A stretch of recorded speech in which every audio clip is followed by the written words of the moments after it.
Welcome to NB learning. आज हम देखेंगे कि इंजीनियरिंग स्टैटिक्स में डाटा को किस तरह से कलेक्ट किया जाता है और हम देखेंगे डाटा की कितनी टाइप्स होती हैं और डाटा को किस तरह से प्रेजेंट किया जाता है। तो डाटा कलेक्ट करने के लिए दो सोर्सेज होते हैं, प्राइमरी डाटा कलेक्शन और सेकेंडरी डाटा कलेक्शन।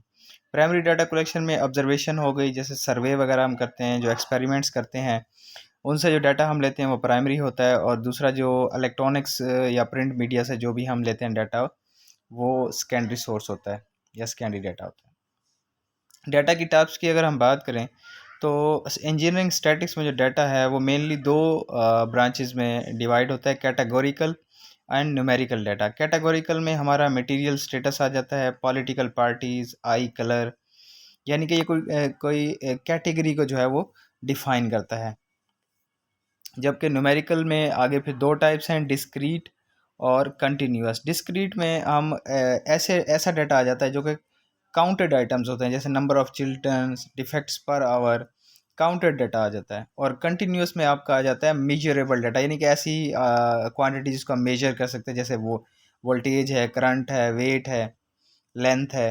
तो इनको जो है हम कहते हैं, इस तरह के डाटा को कहते हैं कंटिन्यूअस डाटा। तो दो हिस्सों में डिवाइड करते हैं, कैटेगोरिकल, न्यूमेरिकल। न्यूमेरिकल को फिर दो में, डिस्क्रीट एंड कंटिन्यूअस। तो ये हो गया टाइप्स ऑफ डाटा। उसके बाद organising and presenting data graphically. Data को जो है वो ऑर्गेनाइज करना और प्रेजेंट करना ग्राफिकली।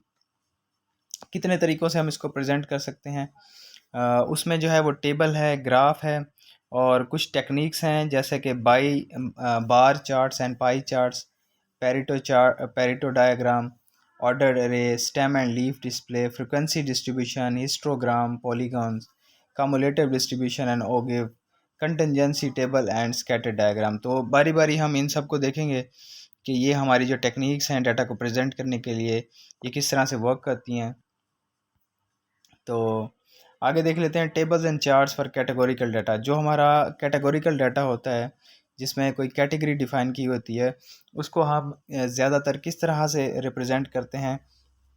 हम उसको या तो किसी टेबल की फॉर्म में, टैबुलेटिंग डाटा, या समरी टेबल की शक्ल में लिखते हैं, या फिर हम उसको जो है ग्राफिंग सूरत में, ग्राफ की सूरत में रिप्रेजेंट करते हैं, जैसा कि बार चार्ट्स हो गए, पाई चार्ट्स हो गए, और पेरेटो डायग्राम हो गई। तो कैटेगोरिकल डाटा को ज़्यादातर हम इन दो कैटेगरीज में, या इन दो ग्राफ की सूरत में, या टैबुलेटिंग डाटा की सूरत में रिप्रेजेंट करते हैं। तो आगे देख लेते हैं एग्जांपल। ये एक समरी टेबल है, summarise data by category. Example है हमारे पास, कुछ इन्वेस्टमेंट की है एक बंदे ने, करंट इन्वेस्टमेंट पोर्टफोलियो, डिफरेंट चीज़ों में उसने इन्वेस्टमेंट की है, जैसा कि स्टॉक्स है, बॉन्ड्स हैं, सीडी है, सेविंग्स हैं। तो जो स्टॉक्स में उसने की हुई है वो $46.5 की हुई है, और ये टोटल इन्वेस्टमेंट का बनती है 42%। इसी तरह बॉन्ड्स जो है वो $32, सीडी 15.5, और सेविंग जो है वो 16।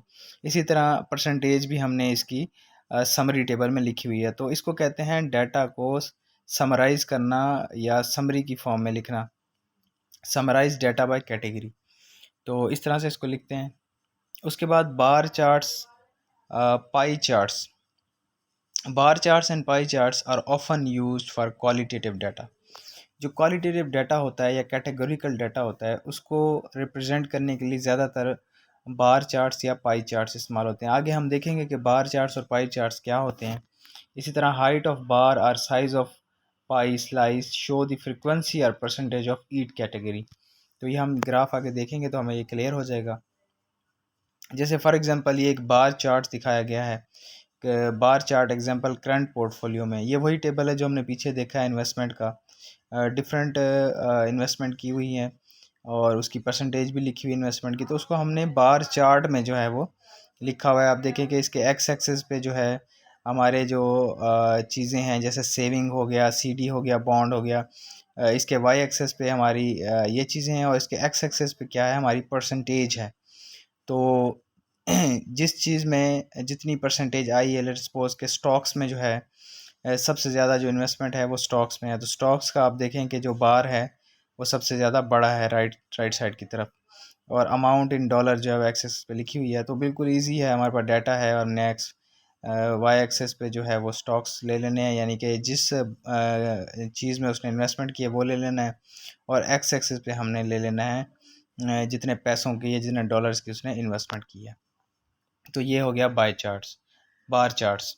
इसी तरह पाई चार्ट्स को अगर हम देखें तो पाई चार्ट्स, अब बार चार्ट्स और पाई चार्ट्स में ये फ़र्क है कि बार चार्ट में हमने जो है वो एब्सोल्यूट अमाउंट लिखी है इन डॉलर में, जबकि जो पाई चार्ट्स है वो ज़्यादातर परसेंटेज की फॉर्म में जो है वो इस्तेमाल होता है। जो लोग स्टॉक्स में या स्टॉक मार्केट में इन्वेस्ट करते हैं उनको पता है कि वो जब पोर्टफोलियो अपना खोलते हैं तो पोर्टफोलियो में जो है वो पाई चार्ट्स उनको नज़र आ जाता है। तो इसमें हमने क्या करना है, जो परसेंटेज वाइज हमारा जो डाटा है उसको परसेंटेज की फॉर्म में एक सर्कुलर शेप में लिख देना है। जैसा कि आप देखें कि स्टॉक्स में उसने 42% इन्वेस्ट किया हुआ है, बॉन्ड्स में 29% इन्वेस्ट किया हुआ है, सीडी में 14% और सेविंग में 15%। तो इन सब को मिला के ये 100% बनती है। और ये था हमारा पाई चार्ट्स, जो कि बिल्कुल आसान है। पाई चार्ट्स में परसेंटेज की फॉर्म में हम लिखते हैं और बार चार्ट्स में एब्सोल्यूट जो वैल्यू होती है उसको हम देखते हैं। तो ये था आज का हमारा लेक्चर, जिसमें हमने काफ़ी चीज़ें देखी, पाई चार्ट्स, पाई चार्ट्स और डाटा की टाइप्स। तो इंशाल्लाह मिलेंगे नेक्स्ट वीडियो।